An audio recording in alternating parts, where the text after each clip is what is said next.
Alright, my name is Galbraith. I'm Forsman. I'm Kirkham. I'm Santiago. We did our project on stress in high schoolers because it's something that affects us immediately, and it affects our community and the peers around us. It's something that not many people can go through their lives without saying that it's affected them. Of course, everybody experiences stress, and that's okay.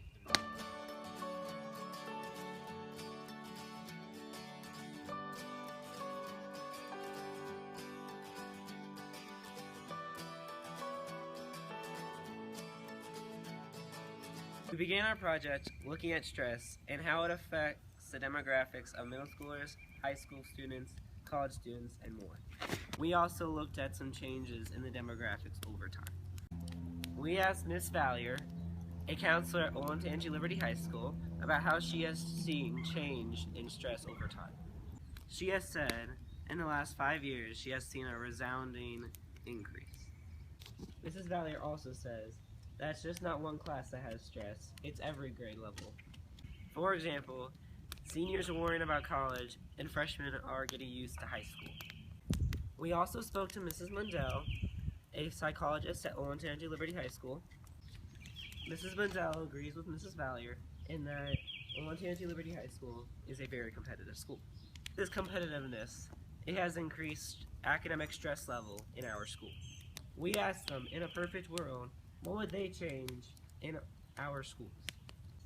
They both said that to ensure that there is no unmanageable stress, they would get rid of a lot of unnecessary standardized testing. However, it isn't a perfect world, so you have to focus on your personal stress. Something that Mrs. Valier recommends is to have an appropriate schedule. Make sure you are realistic about the number of classes you take, especially AP classes.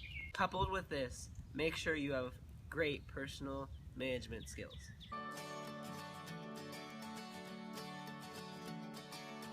I heard that you've been self-medicating in the quiet of your room, your sweet suburban tomb.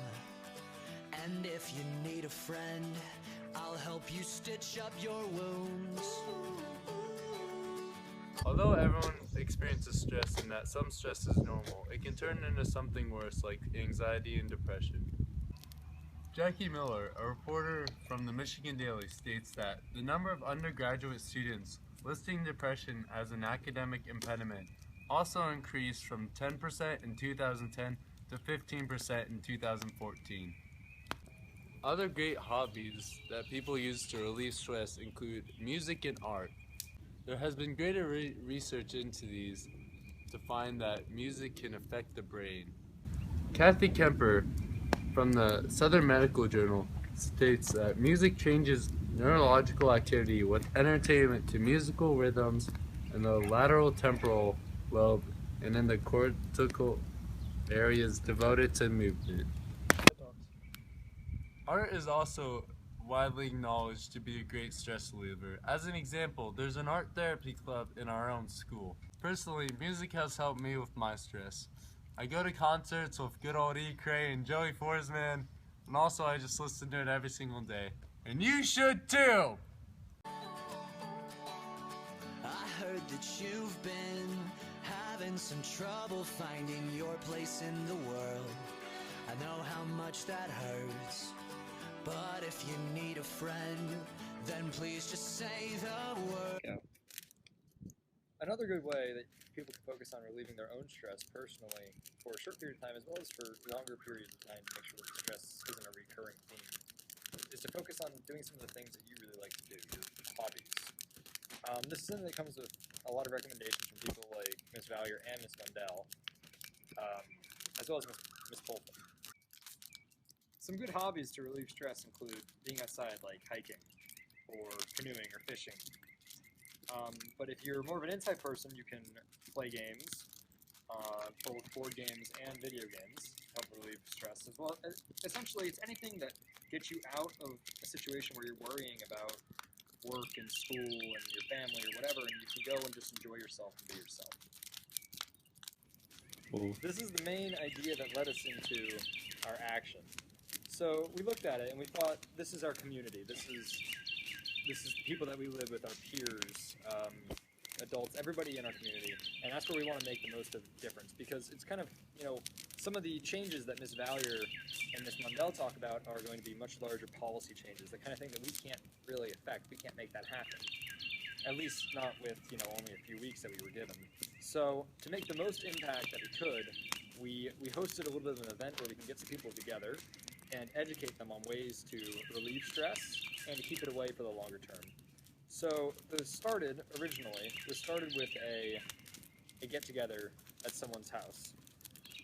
And from there, we got together and we played some video games. We got more than 23, 24 people.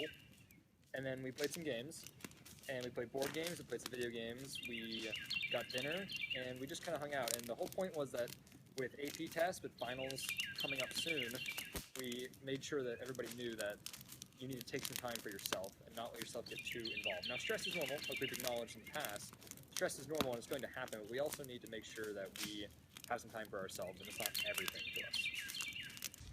So, of course, this doesn't really work. This isn't for everyone. So we also made sure that the next day we offered, and we took a whole bunch of people. We went hiking along the river up in Delaware, and that's something that we do frequently and we encourage other people to do. Make sure that you can get outside, and whatever it is for you to relieve stress, you need to make sure that you can do that. So, although obviously part of this was that short-term relief when we're hiking or we're playing games, whatever it is that we're doing, that short-term relief is important, especially with finals coming up. But it's more than that. When we had these access to these people who had tests coming up, our peers, these are people who we want to impact. Since we had access to them in this kind of environment, we made sure to talk to them a little bit. So when they walked in the door, we said, hey, on a scale of 1 to 4, or say not stressed, a little stressed, stressed, and very stressed, how would you describe your situation right now regarding school, life, time management, your family, anything? And then we also asked that to them when they left. And, of course, that includes... When they left, it wasn't just, okay, now you feel a little bit better because you relaxed for a little bit, which is part of it, but it's also, now that we've talked to you a little bit about time management, we've explained to you different ways to make sure that this doesn't become a recurring issue. How do you feel? Can you make sure that this isn't going to come back and make sure that you have a grasp on stress?